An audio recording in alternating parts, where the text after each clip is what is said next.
Le marteau s'abattit une dernière fois sur le clou, scellant le bois avec un bruit sec qui résonna dans le silence enneigé. Marcus recula de quelques pas, le souffle court, les yeux embués par l'émotion. Devant lui se dressait enfin ce qui n'avait été, quelques mois auparavant, qu'un amas de poutres pourries et de rêves brisés, une cabane de montagne chaleureuse et solide, baignée de la lueur dorée d'un feu qui dansait derrière les vitres. Rex, son fidèle berger allemand, bondit joyeusement à travers la poudreuse, ses pattes creusant de larges traces dans la neige fraîche, courant vers ce foyer devenu leur sanctuaire. Marcus avait peine à croire qu'il était le même homme qui, peu de temps auparavant, avait franchi ces hauteurs avec pour seule richesse un sac à dos usé et un cœur rempli de désespoir. La transformation n'était pas seulement celle de cette maison arrachée à la ruine. Elle s'était opérée en lui-même, dans son âme meurtrie et reconstruite. Mais ce chemin vers la renaissance avait exigé chaque fibre de sa volonté, chaque étincelle de courage. Tant de fois, même la fidélité inébranlable de Rex n'avait pas suffi à l'empêcher de sombrer au bord du renoncement total. Car Marcus Whitmore n'avait pas toujours été cet homme blessé par les épreuves. À 38 ans, il avait connu une vie que beaucoup enviaient. Propriétaire d'une florissante entreprise de construction à Denver, il roulait en BMW, vivait dans une demeure qui avait fait la couverture de magazines d'architecture et partageait sa vie avec Sarah, une épouse belle et brillante, elle-même agent immobilier à succès. Ensemble, ils semblaient avoir tout maîtrisé, carrière, confort, avenir. Mais le destin, comme il devait l'apprendre, peut réduire en poussière les certitudes les plus solides, aussi vite que s'écroule un mur mal bâti. Tout avait commencé par un seul contrat qui tourna mal. Un projet ambitieux, un complexe hôtelier de luxe à Aspen, destiné à devenir le joyau de son entreprise. Mais ce rêve se transforma en tombeau lorsque l'investisseur principal se retira soudainement, évoquant des difficultés financières qui se révélèrent ensuite n'être qu'un tissu de mensonges. Marcus se retrouva seul à porter la charge de dizaines de contrats avec des sous-traitants et des fournisseurs. Il avait tout engagé, sa maison, son matériel, et même contracté des prêts sur l'activité de Sarah, convaincu que l'argent promis finirait par arriver. Mais au lieu de la manne espérée, ce fut une avalanche de procès et de créances. Les ouvriers, impayés, saisirent la justice. Les fournisseurs réclamèrent aussitôt le règlement intégral de leur livraison. La banque, jusque-là confiante, rappela brutalement ses prêts. En 6 mois à peine, Whitmore Construction passa du statut de société prospère à celui de coquille vide en faillite. Et Marcus, autrefois modèle de réussite, devint le défendeur dans 17 procès civils différents. Sarah avait tenté, dans les premiers mois, de soutenir son mari. Elle l'accompagnait chez les avocats, l'aidait à trier la paperasse, allant jusqu'à hypothéquer ses propres biens pour couvrir une partie des dettes. Mais la spirale sans fin de désespoir et de ruine finit par fissurer leur couple. Chaque matin, elle retrouvait face à elle non plus l'homme confiant dont elle était tombée amoureuse, mais un être brisé, penché sur des piles de documents annonçant la faillite et la saisie de leur maison. Le coup de grâce survint un mardi d'octobre. Marcus se réveilla dans un lit à moitié vide, la place de Sarah était froide, déjà désertée. Sur le comptoir de la cuisine, une simple lettre l'attendait. Pas de colère, pas d'insulte, des phrases claires, tranchantes comme des lames. Elle demandait le divorce et annonçait son départ pour la Californie, chez sa sœur. Elle n'en pouvait plus de la précarité, plus de le voir s'autodétruire, plus d'attacher son avenir à ce qu'elle considérait comme une épave en train de couler. Elle emportait sa voiture, ses vêtements et la moitié de leurs maigres économies.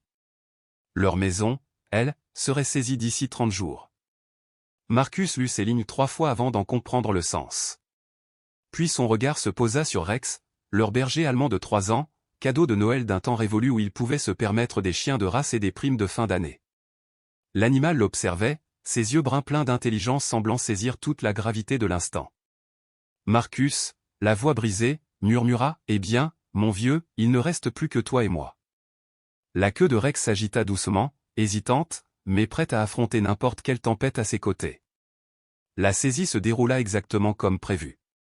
Marcus, depuis l'autre côté de la rue, vit les agents du shérif apposer les scellés sur la porte de ce qui avait été son foyer pendant 8 ans. À l'intérieur, tout avait été vendu pour éponger les dettes, ou bien entassé dans le coffre de son vieux pick-up, le seul bien que le tribunal l'avait autorisé à conserver, car il en avait besoin pour travailler, si tant est qu'il trouva encore du travail. Mais dans le secteur du bâtiment, il découvrit rapidement qu'il était presque impossible de rebondir quand sa réputation avait été anéantie par une faillite et des procès. Ses anciens amis semblaient gênés, comme si la ruine était une maladie contagieuse.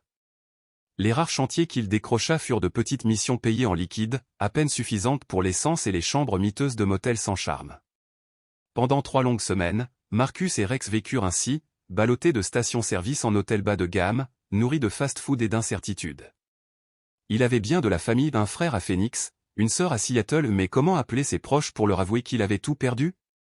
Comment confesser que le grand frère, autrefois modèle de réussite, dormait désormais sur des parkings avec son chien? C'est au cours d'une de ces nuits glaciales, garé dans un relais routier perdu au cœur des Rocheuses, qu'un souvenir d'enfance ressurgit. Son grand-père, prospecteur dans les années 40, lui racontait des histoires de camps miniers abandonnés dans les montagnes. Des cabanes rudimentaires, construites par des chercheurs d'or puis laissées à l'abandon lorsque les filons s'étaient taris. Certaines de ces vieilles bâtisses tiennent encore debout, avait dit le vieil homme. C'est reculé, sauvage. Mais si un jour tu dois disparaître du monde pour réfléchir, les montagnes t'accueilleront toujours. Ce souvenir ralluma une étincelle en Marcus. Était-ce de l'espoir? Ou simplement la curiosité, ce mince fil qui empêche l'homme de se noyer dans le néant? Il se saisit de son téléphone et se plongea dans des recherches effrénées. Après des heures à fouiller des sites historiques et des archives minières, il trouva enfin mention d'un lieu nommé Silverton Ridge, à une centaine de kilomètres au sud-ouest de Denver. D'après un relevé minier de 1952, un petit camp s'y était établi autrefois, avec plusieurs structures encore visibles. Mieux encore, ces terres appartenaient à la forêt nationale, donc libre d'accès. Et d'après les cartes actuelles, un chemin de terre y menait toujours. Marcus leva les yeux vers Rex, profondément endormi sur le siège passager, la respiration paisible, confiant que son maître saurait quoi faire. Un sourire amer effleura les lèvres de Marcus. « Qu'en dis-tu, vieux compagnon? On va voir ce qu'il y a là-haut » Le chien ouvrit un œil, bâilla largement, puis replongea dans son sommeil. Marcus prit cela pour un oui. Et c'est ainsi que commença la route vers la montagne, vers un nouveau départ que ni lui ni Rex n'auraient jamais pu imaginer. Silverton Ridge s'étendait devant lui comme une promesse à moitié oubliée. La route goudronnée s'était interrompue brutalement après une quarantaine de mètres, remplacée par un chemin de terre sinueux qui s'élevait sans fin à travers une forêt dense de pins. Le vieux pick-up gémissait sous l'effort, mais Marcus avançait, déterminé, guidé par une volonté qu'il croyait perdue. 2 fois, il dut descendre pour dégager des troncs abattus qui obstruaient le passage.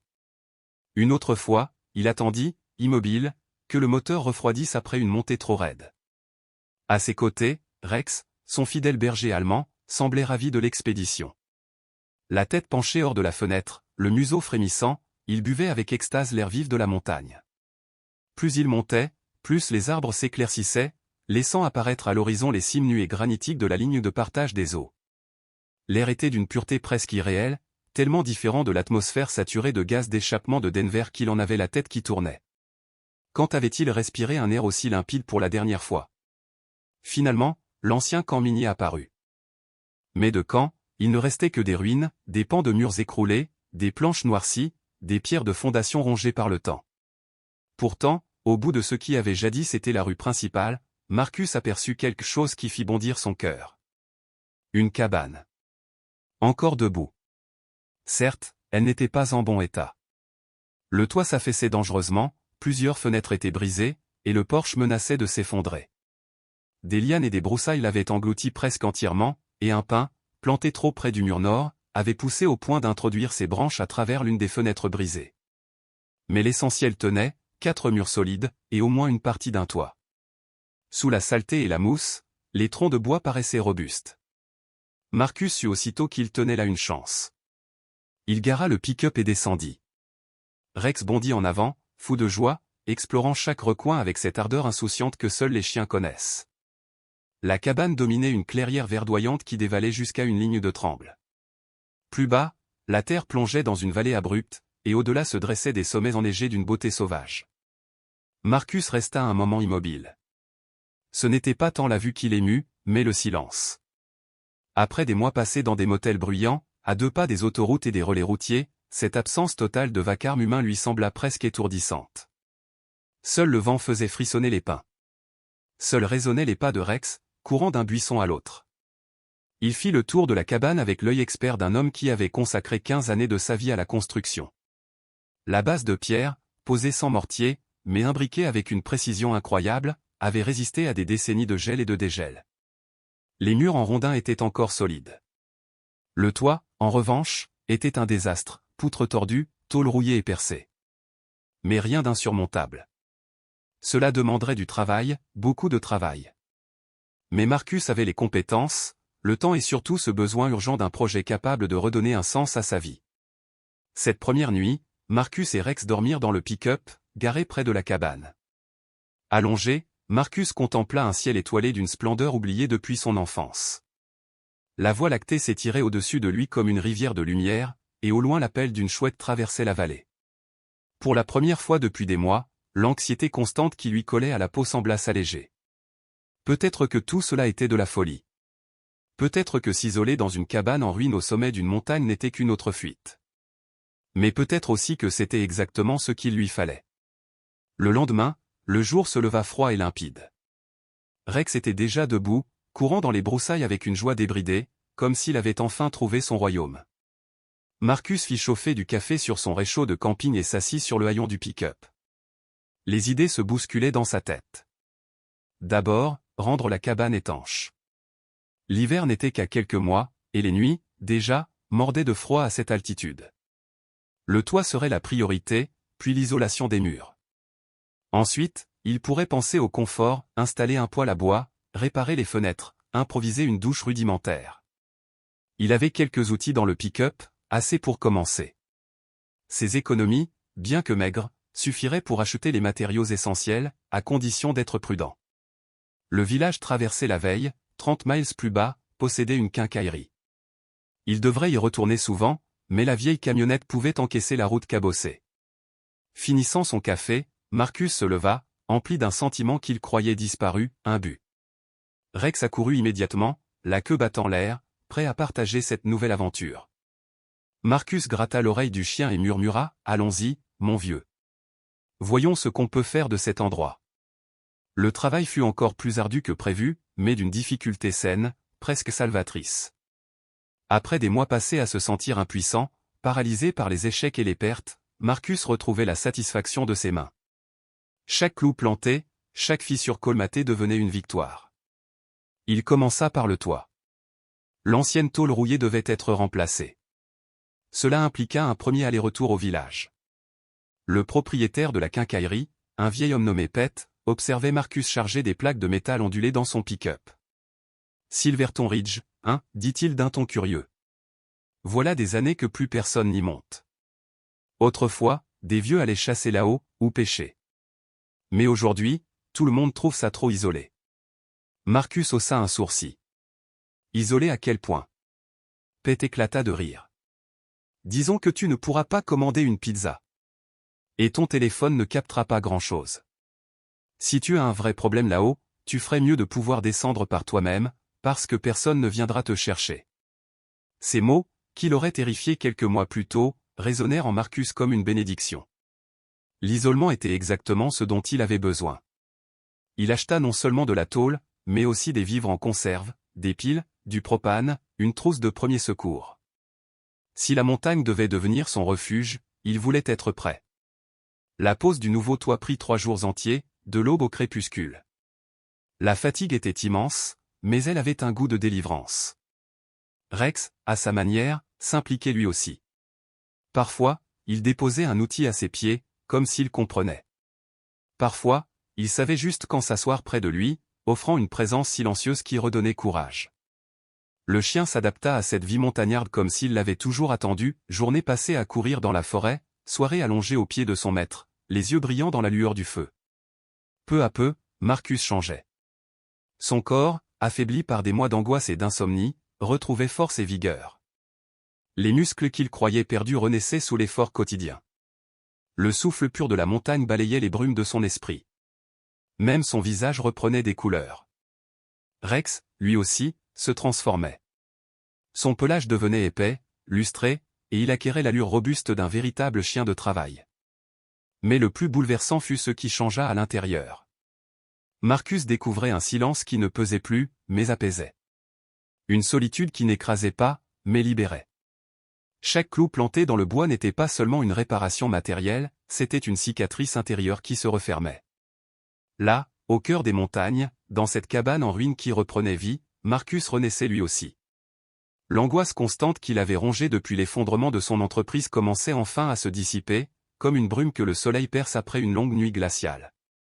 À sa place s'installait un calme qu'il n'avait plus connu depuis des années. Les montagnes imposantes, silencieuses et majestueuses semblaient absorber ses tourments, la forêt, vaste et muette, enveloppait son esprit d'un manteau apaisant. Les difficultés quotidiennes de la survie dans ce milieu sauvage avaient la faculté étrange de remettre en perspective ce qu'il croyait autrefois insurmontable. La faillite, qui lui avait semblé être la fin de son monde, paraissait désormais appartenir à une autre existence, comme un mauvais rêve dont il s'éveillait enfin. Cela ne signifiait pas que la transition se fit sans douleur. Certaines nuits, Marcus restait éveillé, les yeux fixés sur les ombres dansantes des flammes, à se demander s'il n'était pas devenu fou. Était-ce réellement vivre, que de s'isoler sur une montagne avec pour seule compagnie un chien fidèle? Ou bien n'était-ce qu'une manière élégante d'abandonner le combat? Les jours de solitude extrême lui pesaient parfois comme des chaînes invisibles. Il parlait des heures entières à Rex, son berger allemand, simplement pour entendre une voix résonner dans le silence, même si ce n'était que la sienne. Et les défis pratiques de la vie sauvage venaient régulièrement tester ses limites. Un matin, il se réveilla pour découvrir qu'un ours avait éventré son cabanon de stockage, éparpillant ses provisions dans le pré. Cette nuit-là, Rex l'avait alerté par un grondement sourd, venu du plus profond de sa poitrine. Armé d'une simple lampe torche, Marcus s'était approché de la fenêtre, le cœur battant, pour apercevoir une masse noire gigantesque.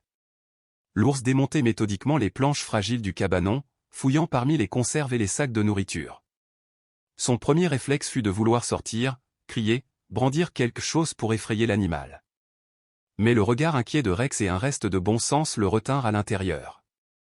Pendant près d'une heure, ils observèrent, impuissants, l'ours festoyer, déchirer, renverser tout ce qui se trouvait sur son passage, avant de disparaître dans la nuit.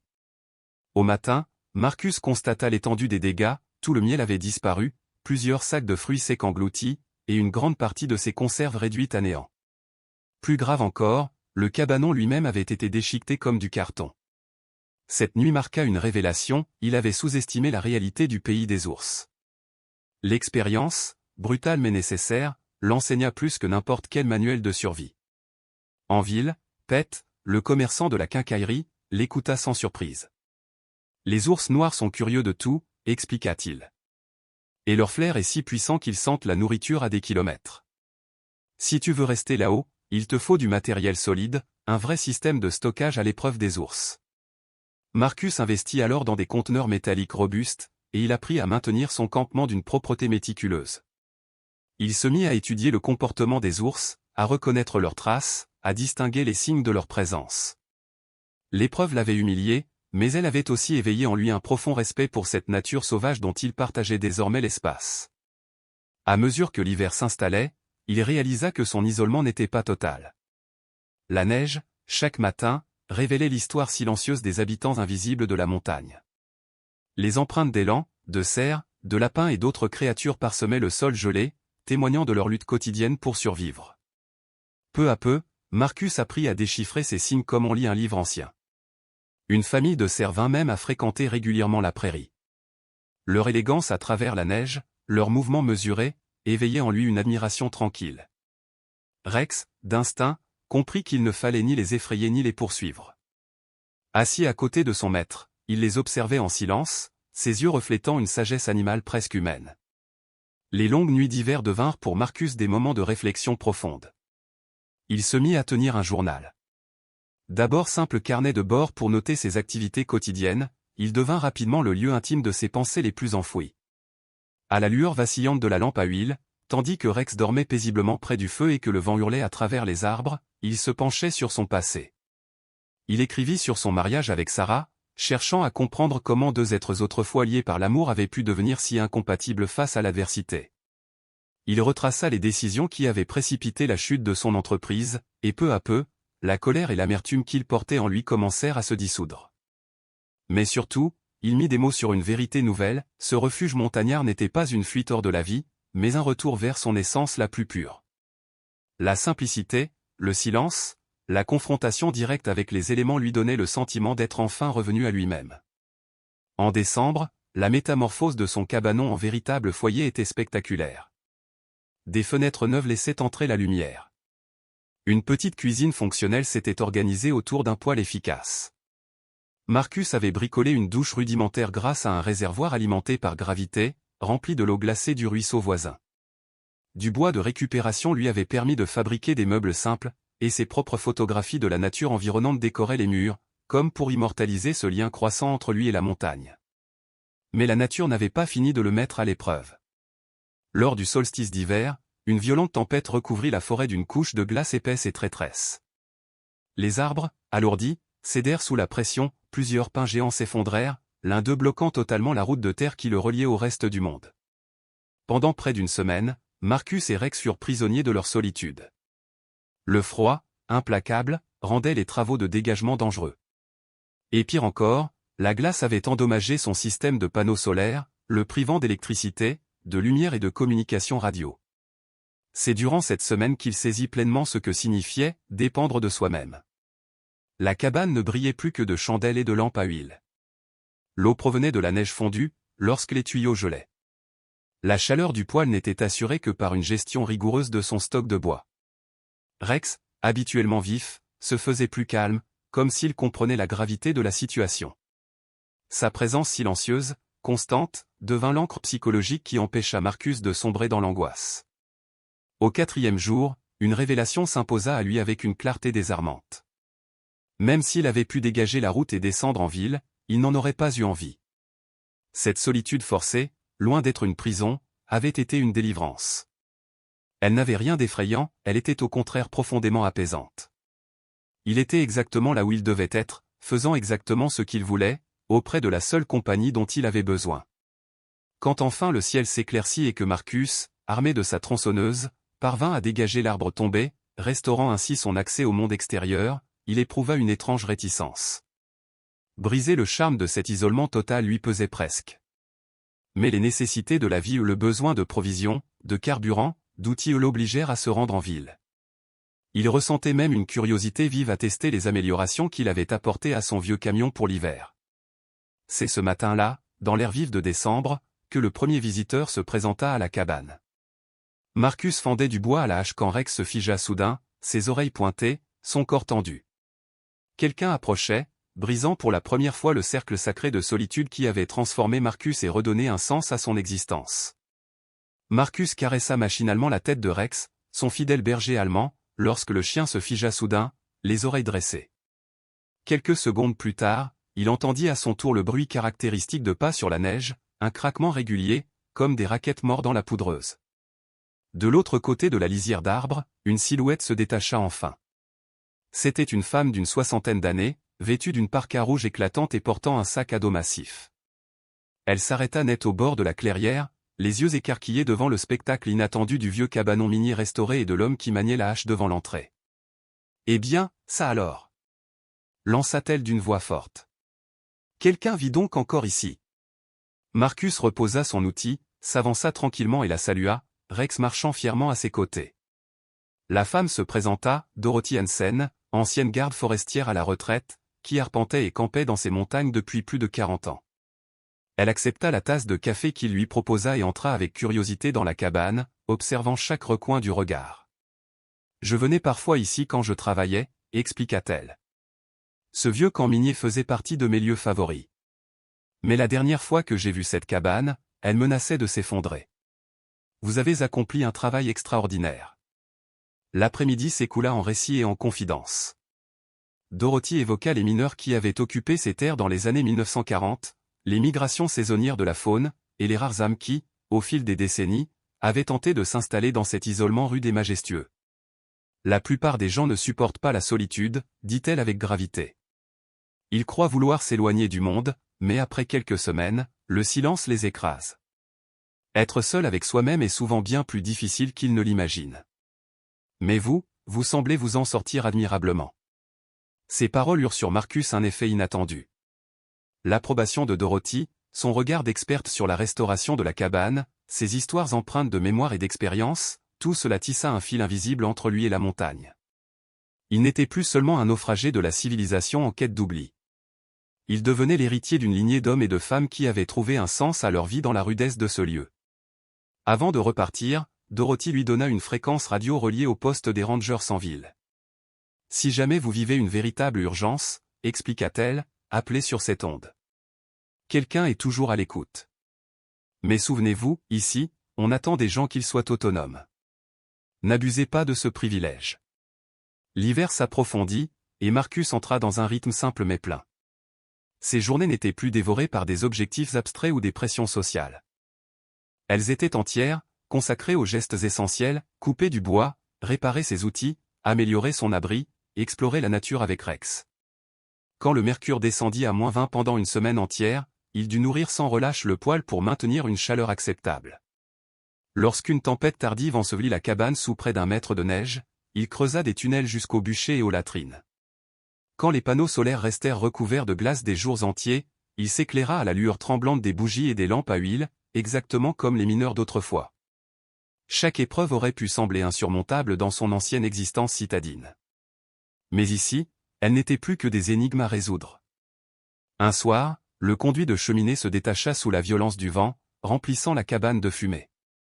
Plutôt que de céder à la panique, Marcus improvisa avec les moyens du bord. Et il s'étonna lui-même de sa force et de son ingéniosité. Les défis émotionnels, eux, étaient plus subtils. Le silence absolu des montagnes devenait parfois oppressant, surtout lors des nuits d'hiver interminables. Alors, Marcus repensait à sa vie d'avant, à ses choix, à ses erreurs. La solitude agissait comme un miroir impitoyable, il ne pouvait plus se fuir. Il comprit que son mariage avec Sarah n'avait reposé que sur des ambitions partagées, sur une image de couple à succès plus que sur une véritable complicité. Quand l'illusion de prospérité s'était effondrée, il n'était resté que du vide. Plus douloureux encore fut le constat que son identité tout entière avait reposé sur ses réussites professionnelles. La faillite de Whitmore Construction avait balayé son ego comme une tempête, car il n'existait rien en lui en dehors de son rôle d'homme d'affaires. Peu à peu, débarrassé de ses artifices, Marcus découvrit qui il était vraiment. Ce processus fut brutal. Il dut affronter sa propre arrogance passée, ses mépris envers des employés qu'il jugeait insignifiants, ses clients négligés. Mais la montagne, en l'obligeant à se confronter à ses démons, lui offrait aussi la chance d'évoluer. Libéré de la nécessité d'impressionner ou de dominer, il commença à cultiver la patience, l'humilité et un bonheur simple qu'il n'avait jamais connu. Puis le printemps arriva, lentement mais avec splendeur. Un matin d'avril, Marcus se réveilla au son de l'eau vive, les neiges fondaient, le torrent débordait. La clairière se couvrit de fleurs sauvages, les trembles se vêtirent d'un voile vert tendre. Rex, fou de joie, poursuivait papillons et odeurs nouvelles. Marcus se sentit lui aussi renaître. Après des mois d'enfermement, les sentiers des hauteurs s'ouvraient de nouveau. C'est lors d'une exploration qu'il fit une découverte marquante. Suivant une piste d'animaux vers les cimes, il tomba sur les vestiges d'une exploitation minière ancienne. Des bâtiments écroulés, une galerie béante dans la montagne. Mais surtout, une pierre gravée de dizaines de noms et de messages. Certains récents, d'autres rongés par le temps. Parmi eux, une inscription claire, J. Hansen, 1947. J'ai trouvé ce que je cherchais. Marcus resta longtemps à contempler ces mots. Qu'avait trouvé cet homme? De l'or? Ou quelque chose d'invisible, une paix intérieure, un sens à l'existence? Inspiré, Marcus sortit son couteau et grava à son tour, Monsieur Whitmore, 2024. Toujours en quête. C'était sa manière de s'inscrire dans cette chaîne silencieuse de chercheurs de vérité. Sur le chemin du retour, alors que Rex bondissait autour de lui, Marcus sentit une satisfaction profonde. Pas la satisfaction de plaire aux autres ou de recevoir des honneurs. Non. Celle d'habiter exactement la vie qu'il voulait, dans l'endroit qu'il avait choisi. Un bonheur authentique, brut, presque enfantin, l'envahit. Assis le soir sur le perron, regardant le soleil embraser les sommets de rouge et d'or, il repensa à la faillite, au divorce, aux blessures. Ces catastrophes n'étaient plus des malédictions, mais des portes vers sa libération. Elles avaient arraché le superflu pour ne laisser que l'essentiel. Et cet essentiel se révélait d'une simplicité bouleversante, un travail qui a du sens, le contact avec la nature, l'amitié d'un chien fidèle, et la joie profonde de compter sur soi-même. Des trésors qu'aucun tribunal, aucun krach boursier ne pouvait lui ravir. L'été amena davantage de visiteurs. Un article paru dans un magazine de plein air, signé par Tom Morrison, avait éveillé la curiosité de nombreux aventuriers ou de citadins en quête de renouveau. Contre toute attente, Marcus apprécia ces rencontres. Après des mois de solitude, il goûtait le plaisir de partager des histoires, des réflexions, à condition que les séjours restent courts. Parmi eux, une femme le marqua particulièrement. Elena Rodriguez, la quarantaine, récemment divorcée elle aussi, encore ébranlée par l'effondrement de son ancien monde. Elle traversait les montagnes pour clarifier son esprit, et fut immédiatement conquise par la sérénité des lieux. Ses yeux brillèrent d'émotion en découvrant la cabane et la vie que Marcus avait bâtie. C'est comme un sanctuaire, murmura-t-elle. Assise sur le perron de la cabane, Elena contemplait la prairie où Rex, le fidèle berger allemand, s'élançait avec une joie enfantine à la poursuite d'un écureuil terrestre. Elle poussa un long soupiré, d'une voix douce, dit. C'est comme un autre monde, ici. Je ne me souviens pas de la dernière fois où je me suis sentie aussi détendue.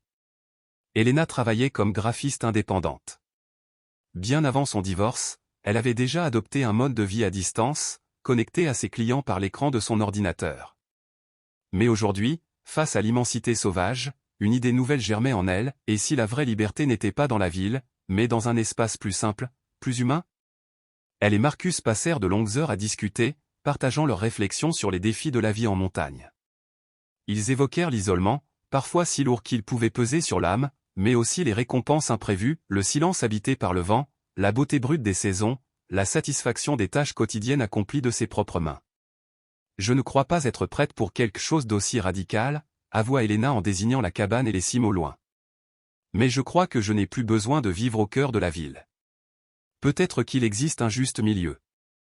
Lorsqu'elle retourna à Denver, leur conversation ne s'arrêta pas. Les lettres et les courriels se multiplièrent, nourrissant un échange riche qui devint vite un fil précieux dans la vie de Marcus. Il se surprit à attendre ces messages avec impatience, chaque mot venant éclairer ses propres choix d'une lumière nouvelle. Lorsque, quelques mois plus tard, Elena annonça qu'elle avait acheté une petite maison dans une bourgade de montagne, à moins d'une centaine de kilomètres de Silverton Ridge, Marcus ressentit une joie sincère. Il était heureux pour elle, et fier d'avoir, d'une certaine manière, contribué à ce tournant de sa vie.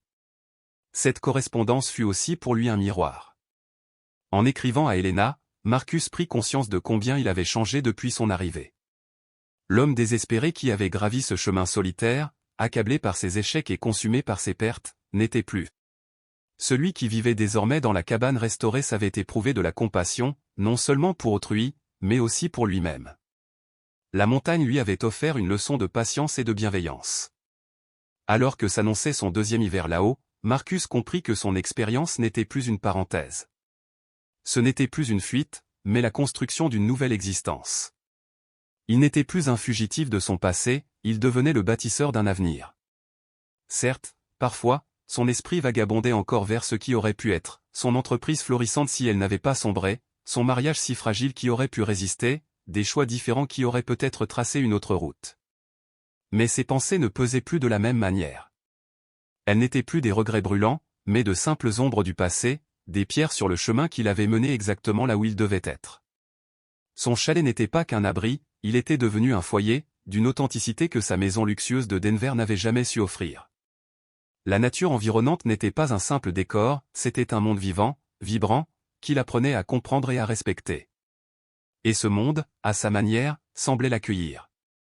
Rex, désormais dans la force de l'âge, n'était plus seulement un compagnon. Il était un partenaire, une sentinelle, un frère de cœur. Ses instincts complétaient les connaissances de Marcus, formant avec lui une équipe capable de faire face à toutes les épreuves imposées par la montagne. Le soir, quand ils s'installaient ensemble sur le perron, observant le soleil s'éteindre derrière les crêtes, Marcus sentait monter en lui un apaisement que ni fortune ni reconnaissance sociale n'auraient pu égaler. Ce deuxième hiver fut plus doux que le premier. Non seulement parce que Marcus avait acquis de l'expérience, mais surtout parce qu'il avait cessé de lutter contre les rythmes de la montagne. Il avait appris à coopérer avec elle, à accueillir la neige, le froid, la lenteur des jours, comme des alliés plutôt que des ennemis. Il découvrait la richesse des plaisirs simples, le crépitement du bois dans le poêle, l'éclat des étoiles dans un ciel pur, la profonde félicité du silence. Durant ces longs mois, il entreprit une œuvre nouvelle, un manuel détaillé de tout ce qu'il avait appris. Il y consignait des conseils pratiques sur les systèmes d'eau, la conservation de la nourriture, l'entretien d'un refuge isolé. Mais il y parlait aussi de solitude, de la confrontation à soi-même, des défis invisibles et des récompenses inattendues de la simplicité. Écrire ce manuel donna à Marcus un sentiment de mission. Son expérience ne se limitait plus à sa survie.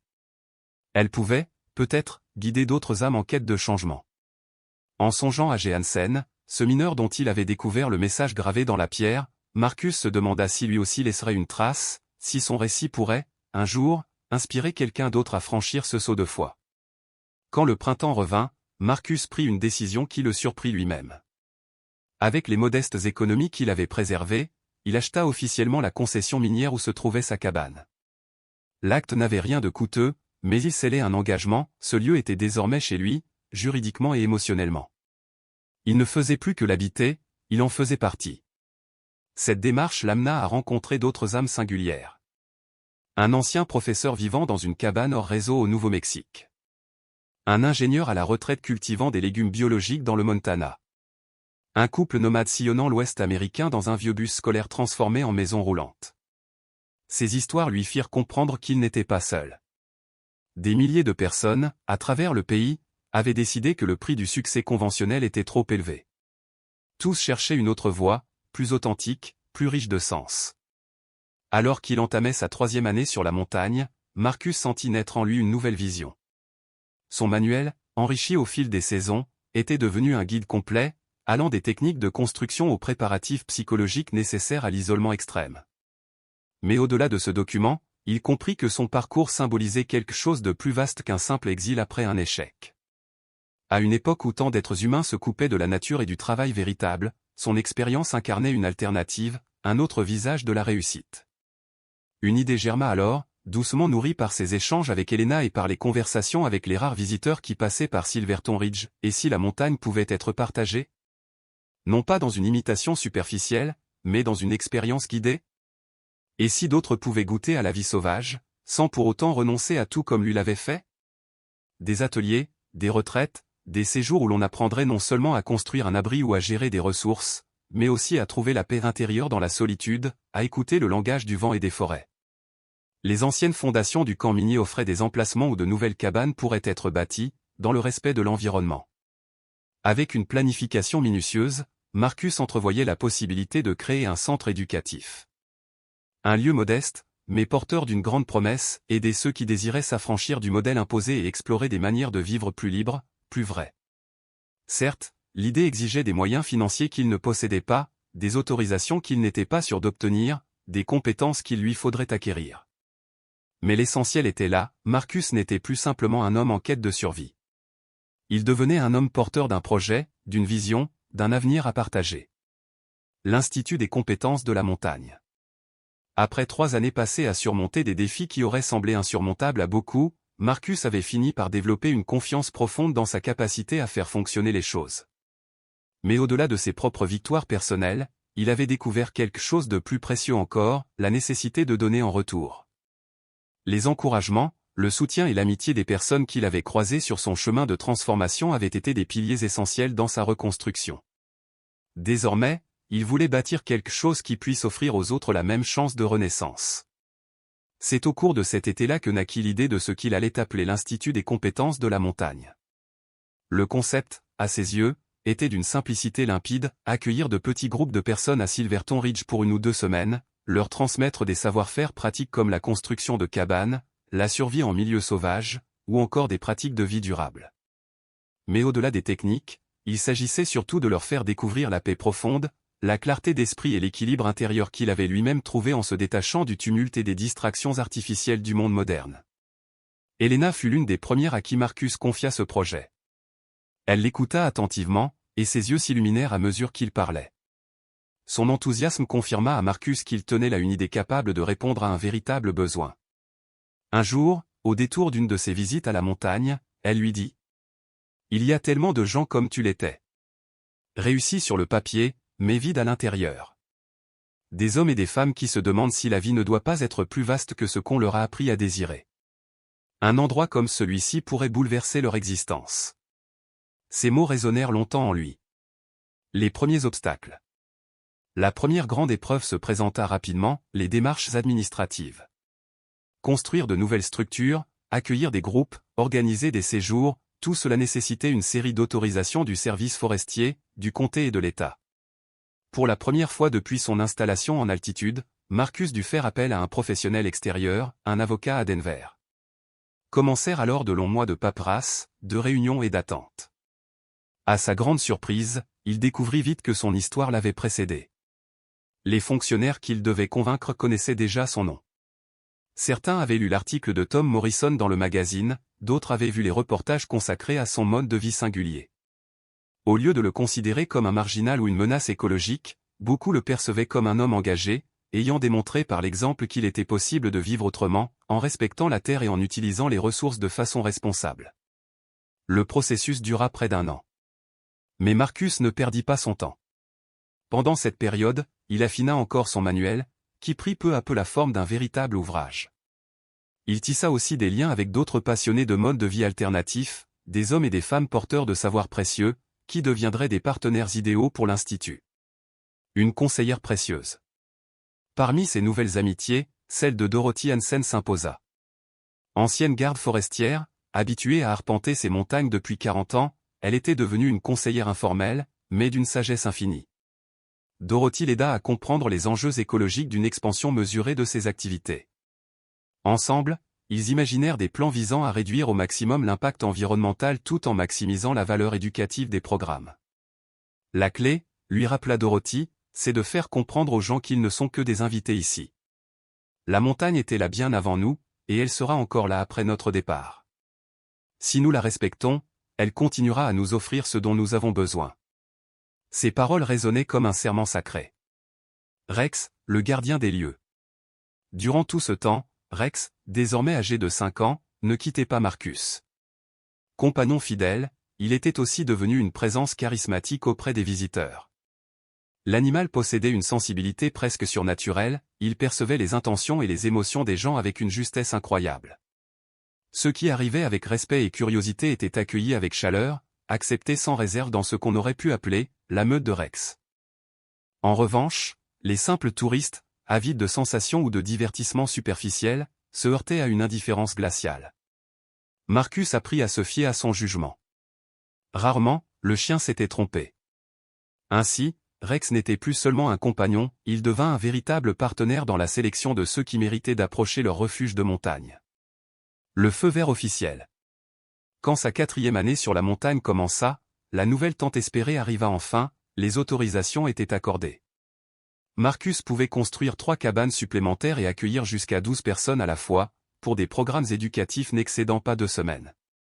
Ces restrictions étaient en parfaite harmonie avec sa vision, il n'avait jamais voulu transformer la montagne en centre touristique, mais créer un espace intime, respectueux et humain.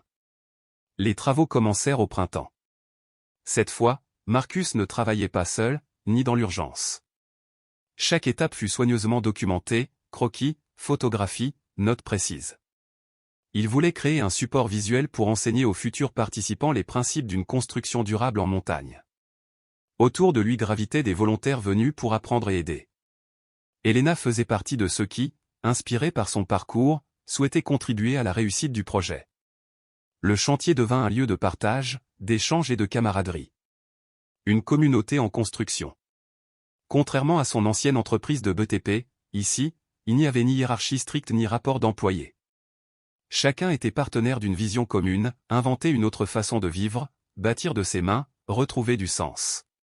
Ce sentiment de communauté, Marcus ne l'avait plus connu depuis longtemps. Mais cette fois, il était plus pur, débarrassé des contraintes financières et des rivalités professionnelles. À la mi-été, la première cabane pédagogique était achevée. Prêt à accueillir son tout premier groupe officiel, Marcus ressentit une émotion mêlée de fierté et de trac. 8 personnes se présentèrent pour ce programme intensif, un avocat d'affaires de Chicago épuisé par des années de stress, une enseignante récemment divorcée venue de Phoenix, un jeune couple rêvant de construire une maison autonome en Oregon, et plusieurs autres individus en quête d'une nouvelle voie. Leurs histoires différaient, mais leurs désirs étaient identiques, reprendre le contrôle de leur existence, apprendre à bâtir une vie plus libre, plus alignée avec leurs aspirations profondes. Marcus, le pédagogue inattendu.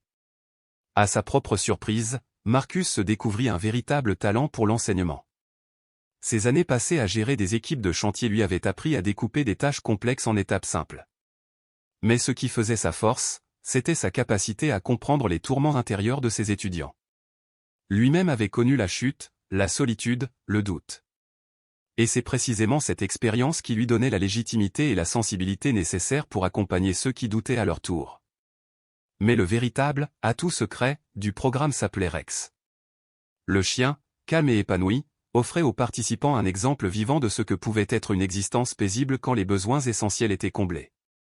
Au fil des jours, les visages crispés se détendaient, les respirations devenaient plus profondes, les nuits plus réparatrices. L'énergie tranquille de Rex et le rythme naturel de la montagne accomplissaient une œuvre silencieuse, mais puissante. Un succès immédiat. Le premier atelier dépassa toutes les attentes. Avant même que le groupe ne redescende de la montagne, une liste d'attente s'était déjà formée pour les prochains stages. La rumeur circulait dans les cercles de ceux qui cherchaient à s'émanciper des modèles de vie traditionnels. En quelques semaines, l'Institut des compétences de la montagne fut complet pour le reste de l'année. Pour faire face à cet essor, Marcus demanda à Helena de s'occuper de l'administratif et de la communication. Elle accepta avec enthousiasme et s'installa définitivement dans la petite maison qu'elle avait achetée au pied de la montagne. Ses compétences en design graphique permirent de créer des supports clairs et attrayants, tandis que son expérience personnelle de transition de vie résonnait profondément auprès des candidats. Elle devenait une passerelle idéale entre Marcus et ceux qui, hésitants, envisageaient de franchir le pas. Une nouvelle ère. Ainsi débuta une nouvelle étape pour Marcus. Ce n'était plus seulement sa reconstruction personnelle, ni même son combat pour survivre dans les montagnes. C'était la naissance d'une mission collective, offrir à d'autres hommes et femmes la possibilité de réinventer leur vie. La montagne, silencieuse et immuable, continuait d'observer. Et Marcus, épaulé par Helena, guidé par la sagesse de Dorothy, accompagné par Rex, savait qu'il avait trouvé sa véritable vocation, transformer son refuge en une école de liberté et de résilience, là où l'air pur et les cabanes de bois racontaient une autre manière d'habiter le monde. À l'approche de l'hiver, Marcus se surprit à contempler l'année qui venait de s'écouler. Elle avait largement dépassé ses espérances les plus folles. Son projet, l'Institut des compétences montagnardes, avait trouvé son souffle presque immédiatement.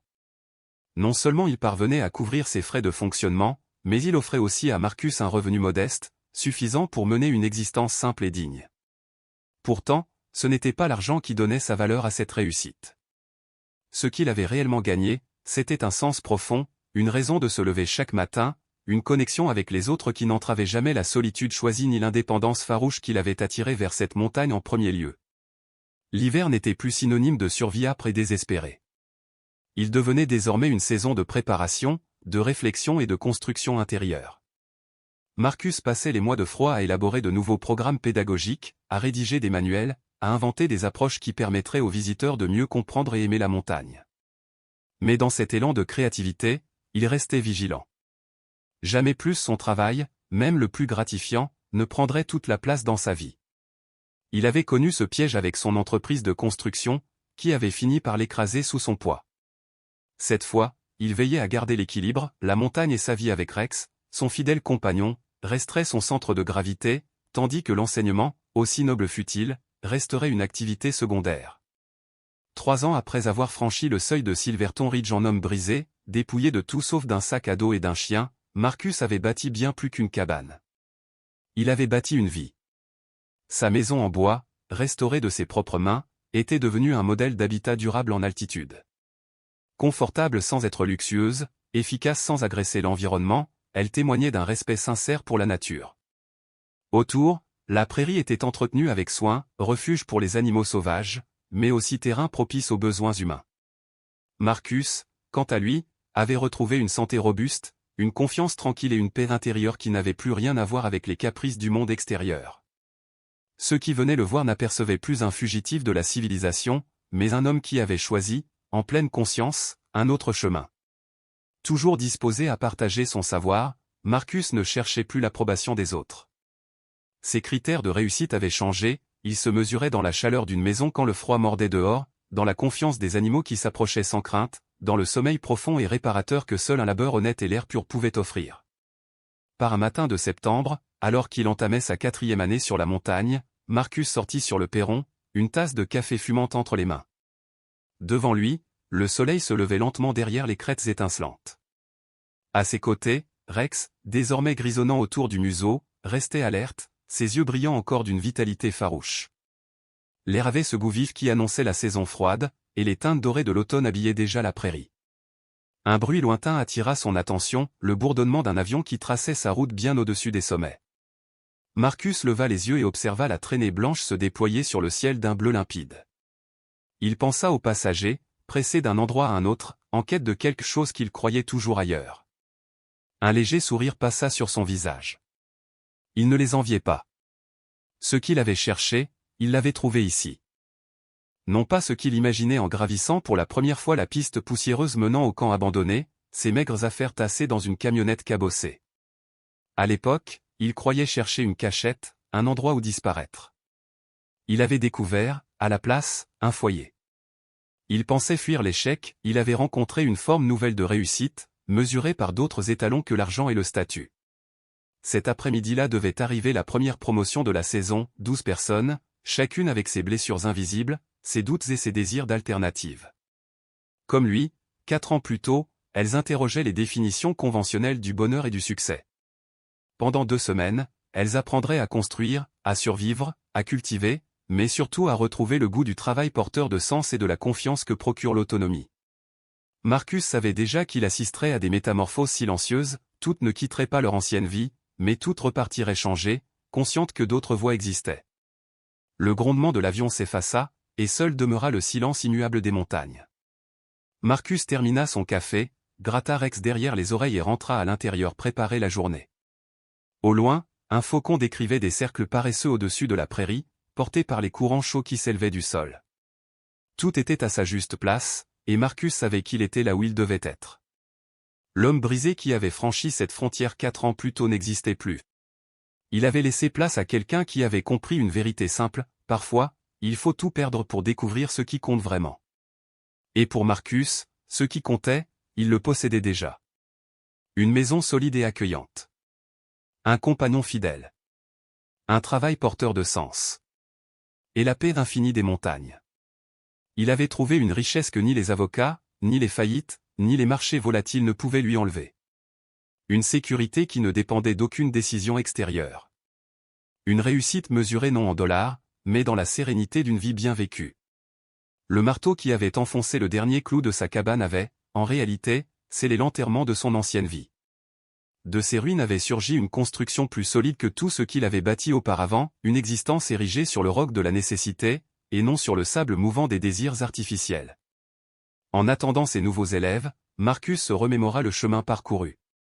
La faillite, l'abandon, la douleur, tout ce qu'il avait jadis pris pour la fin du monde n'avait été que le commencement du chapitre le plus riche de son existence. Il comprenait désormais qu'il fallait parfois se perdre entièrement pour retrouver enfin la voie qui nous est destinée depuis toujours. Rex s'étira et bâilla, prêt pour une nouvelle journée d'aventure montagnarde. Marcus le regarda avec tendresse et sourit. Peu importaient les épreuves à venir, ils les affronteraient ensemble, comme toujours, dans cet endroit qui n'était plus un simple refuge, mais leur véritable foyer.